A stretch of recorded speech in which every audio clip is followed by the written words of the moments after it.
I'm Elizabeth at A Literary Princess. If you are new here, welcome. I am a 6-year PhD candidate in English literature with a focus on Victorian women novelists. And as you might expect, I love to read. Today I have a book haul for you. And this is not a book haul I was really expecting to do, because I said in my last one that I wouldn't have one until my birthday book haul. And this is not my birthday book haul. My birthday is not until August 2nd, and I am filming this on July 24th, I believe. 23rd? I don't know what day it is. It's fine. It's a Thursday. But I ended up acquiring some books. Some were free, and the rest were bought to celebrate me completing my dissertation. So I figured I would do them as their own haul instead of combining it with my birthday books, which I do already have some of, actually, because my mom made them birthday/dissertation celebration books. But yeah, I figured I'd give these their own video, and then we'll have the birthday haul separate. If there's a weird squealing in the background, they're waxing the hallway floors in my apartment, and it's awful, and I'm so sorry. So we have 10 books to talk about. Let's jump in. This first one I got free from my university. We have our English offices where people who don't want their books anymore bring their books, and then other people can take them. And we've had a ton of professors retiring, so there's been some good stuff. And the last time I was in there, I found the Norton Chaucer, The Canterbury Tales, edited by David Lawton and written by Geoffrey Chaucer, obviously. So I recently, in an unhaul, got rid of the Dover Thrift edition of the selected Canterbury Tales that I had had since high school. Was that in the recent one, or was that in one before the recent one? I don't even remember, but I remember saying that if I was gonna read the Canterbury Tales, it was gonna be from a good edition, and it was gonna be the original Middle English. And then what came into my life but this? And I was like, okay, all right. It was a desk copy. It still had the plastic wrap on it, okay? Whoever this belonged to, and I think I know, because I don't know who else it would have been other than him. But yeah, he never opened it. So I was like, okay, that's mine now. That's coming home with me. I don't know when I'll read it, but I will read it because I do want to read the full Canterbury Tales. I have read quite a few selections. I feel like I've read The Wife of Bath's Tale 5 million times and the prologue 25 million times. But I've never read all of it. So that will be fun. A fun project for maybe a year or two from now. These next two I got also for free together, and they are My Lady Ludlow by Elizabeth Gaskell and Mr. Harrison's Confessions by Elizabeth Gaskell. So these are both Victoria's Archives editions, which is a new press that is bringing out forgotten Victorian classics. And I had bought a bunch of Margaret Oliphant books from them earlier. And so the owner reached out to me and said, would you like to have these as a little gift? I was like, yes, I would love to have these as a little gift. And they're so gorgeous. I am super excited to have these editions, and there are so many others. Like, I feel like every time I check back on their Amazon page, because yes, I do check it quite often, there's like some new books. They have Olive by Dinah Mullet Craik. They've got one by Mary Shelley that was published in 1837. I can't remember the name. They just put up one by Edgar Bulwer Lytton. And I'm like, I want to buy all of them. So these are two of the most recent ones, and I'm very excited to read these. I have not read either of these stories by Gaskell, but I do want to read her complete body of work. And I don't know if I'm gonna make that its own project, or I might just read these this year during Victober because they're both very short. So thank you so much. I'm so grateful for the free books, but also for the project itself and getting really nice print editions of some of these books that aren't printed by Penguin and Oxford, etc. Now we get into the ones bought to celebrate the dissertation. So we were at our lake house up near Lake Winnipesaukee for a week and a few days. And one day I was gonna go into Wolfboro with my mother-in-law and my sister-in-law. And I'd finished the dissertation. I was like, Steven, can I buy some books? I was like, can I buy one book to celebrate? He was like, you can buy as many as you want. Dangerous words, sir, dangerous words. I only got 4. Like, I was in control of myself. So I think that was pretty good for being told I could get as many books as I wanted. And I will be using that against him for literally ever. But this first one I actually had to order from them. They did not have it in stock because it's a pretty brand new release, or was at the time. And this is The Accidental Favorite by Fran Littlewood. I should say this was from my favorite bookstore ever in Wolfboro, New Hampshire, the Country Bookseller, who I highly recommend you all go to if you ever find yourself in the Wolfboro area, because it's an amazing shop and I adore it. Anyway, The Accidental Favorite by Fran Littlewood. So this, like who was it I heard talking about this? It might have been Katie from Books and Things, who read it earlier in the year. It's called The Favorite over in the UK. I don't know why the title changed, but okay. But I thought it sounded really good. And it's been in my mind. It's been like niggling at my brain. Even though I've never read Fran Littlewood, I have no idea if I'll like her or not. I generally try not to buy new authors in hardback unless I really, really think I'm gonna like them. So, I don't know. From the sound of it, I thought I was really gonna like it. So I'll read you the quick, like the summary from the inside flap. Vivian and Patrick Fisher have done an excellent job raising their 3 daughters, Alex, Nancy, and Eva. Each is a well-adjusted adult with an impressive career and rich personal life. So it's with great anticipation that 3 generations of Fishers gather in the English countryside for a week-long celebration of Vivian's 70th birthday. But when Patrick's reaction to a freak accident early in the trip inadvertently reveals that he has a favorite daughter, none of them is prepared for the shockwaves that reverberate through the family. Unresolved, decades-old resentments are suddenly unmasked, and no secrets are safe, from ancient crushes to serious betrayals. As each member re-examines the past, the close-knit Fisher clan implodes in a way they could never have dreamed possible. Set over a single week, The Accidental Favorite is a compassionate, sharply observed portrait of the moments that shape a family over the years. It's a story about rivalries and regret and blame, about memory and identity, and above all, about love in its messiest and most joyous forms. I don't know, this just sounded so good to me, and I've literally been thinking about it for months and waiting for the release. And I actually saw it.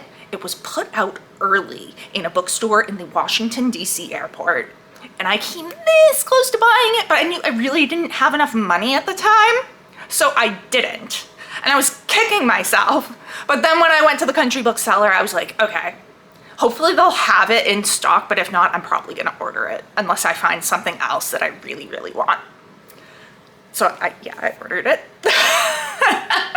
And I'm very happy with it, and I'm gonna read it in August. Stuff from the Country Bookseller is one that I had never heard of, but that immediately jumped out to me. That's something I love about this store, is that like a lot, yeah, they'll have the quite popular stuff, but they'll always have like little kind of gems that I either didn't know about or that I thought I'd never see anywhere. And yeah, I love it. So this is Theory and Practice by Michelle de Kretser. which, as you can see, we've got Virginia Woolf over here. Now, I was drawn to the title because I just saw this, but then I pulled it out and I was like, Virginia Woolf? What are you doing here? It's 1986 and beautiful radical ideas are in the air. The narrator of Theory and Practice, a young woman originally from Sri Lanka, arrives in Melbourne for graduate school to research the novels of Virginia Woolf. In the bohemian neighborhood of St. Kilda, she meets artists, activists, students, and Kit. He claims to be in a deconstructed relationship. Throw that man away. They become lovers, and the narrator's feminism comes up against her jealousy. Meanwhile, an entry in Woolf's diary upends what the narrator knows about her literary idol and throws her own work into disarray. What happens when our desires run contrary to our beliefs? What should we do with when the failings of revered figures come to light? Who is shamed when the truth is told? Sharp-witted and mesmerizing, according to Publishers Weekly, Michelle de Kretzer's new novel offers a meditation on the moral complexities that arise in the gap between our values and our lives. I needed it. I mean, a grad student working with Virginia Woolf is just like so up my alley. So, yeah. And again, I'd never heard of this before. At all. And I'm so glad the bookstore had it because I'm hoping that it's good because I bought it in hardcover. Although it was a less expensive no, it wasn't. Never mind, I lied. It was not a less expensive hardcover. But hey, it's fine. I'm celebrating. And I was told I could buy as many books as I wanted. So, the next book is a book that I've actually wanted to read for quite a while, and I started several years ago on audiobook, but it was not the right time for it on audiobook. And then I've had a few opportunities of picking it up again, but I never have. This is Fates and Furies by Lauren Groff. So, I'll read back to you. Every story has two sides. Every relationship has two perspectives. And sometimes, it turns out, the key to a great marriage is not its truths, but its secrets. At age 22, Lotto and Mathilde are tall, glamorous, madly in love, and destined for greatness. A decade later, their marriage is still the envy of their friends, but with an electric thrill, the reader realizes that things are even more remarkable than they have seemed. With stunning revelations and multiple threads, and in prose that is vibrant and original, Groff delivers a deeply satisfying novel about love and art that is unlike anything that has come before it. Profound, surprising, propulsive, and emotionally riveting, it stirs both the mind and the heart. Yeah, I don't know, I've wanted to read this for a really long time, and so I was like, you know, I'm gonna get it this time. And also, I was like doing math the whole time, because I found several books that I would have wanted, and I was like doing the math to get the most bang for my buck. Like I was sitting, recalculating things, and yeah.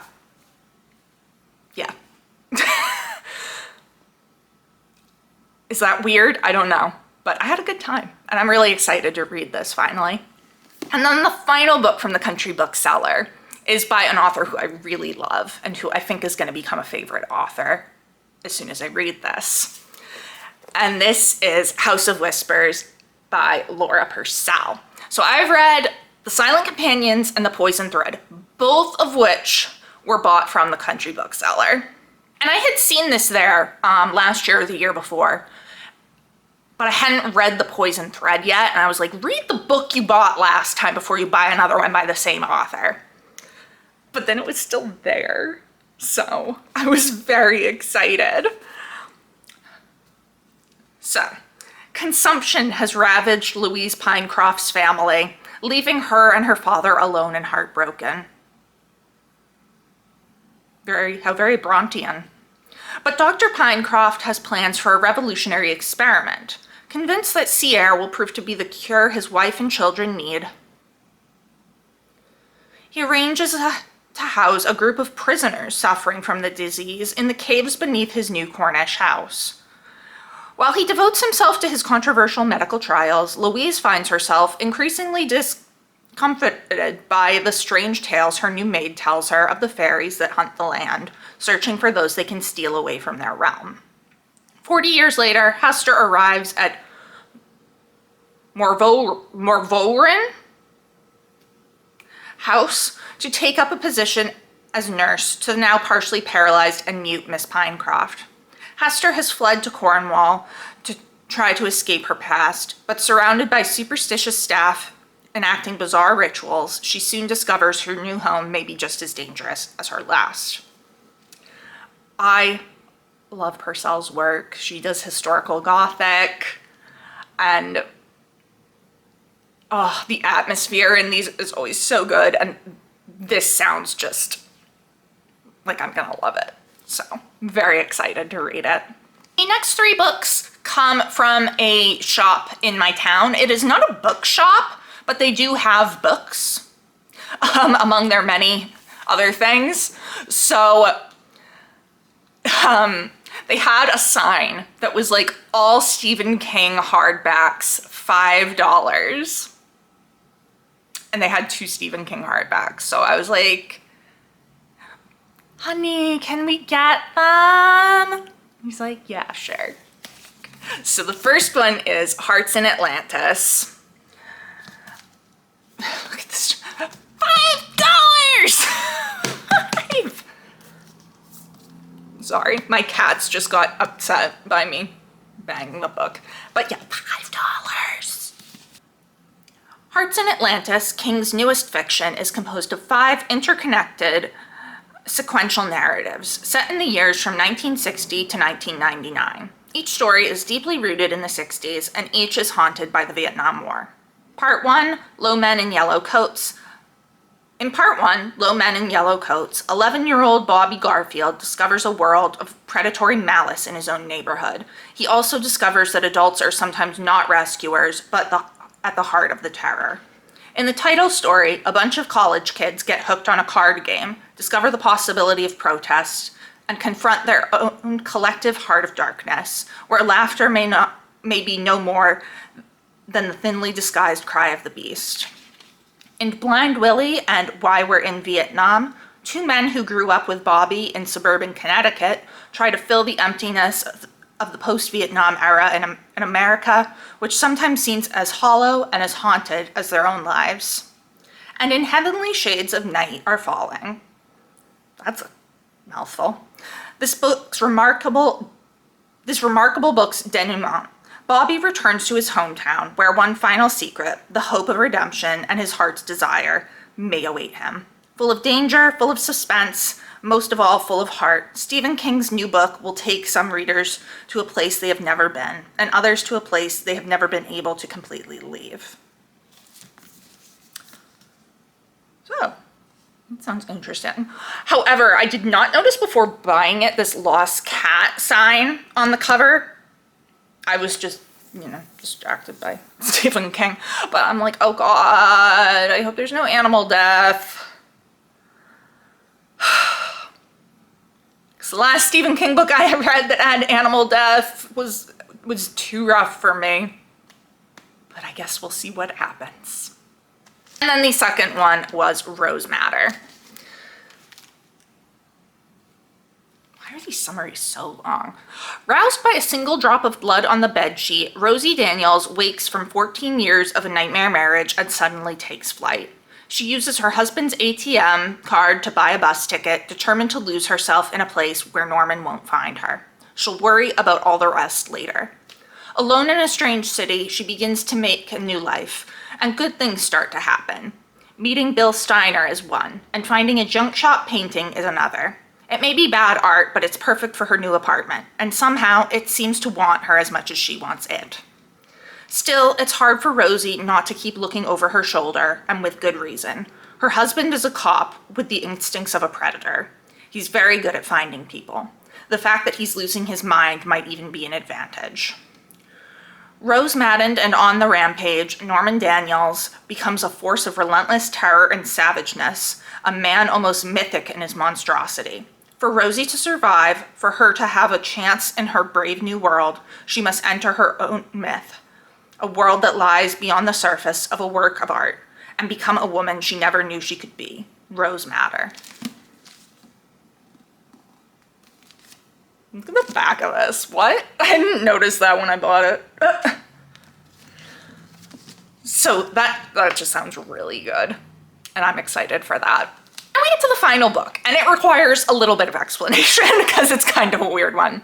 So, also in this shop, they were selling the friggin' cutest plushie I've ever seen.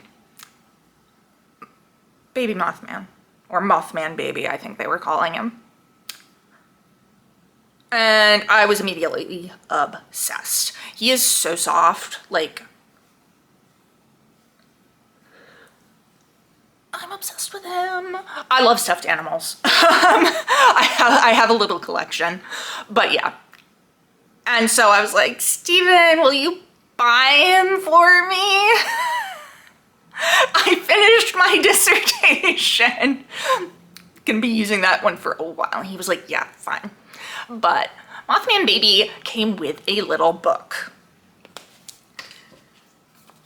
called Mothman Baby. It's a little board book by Elias Barks and Zoe Persico, and it's super cute.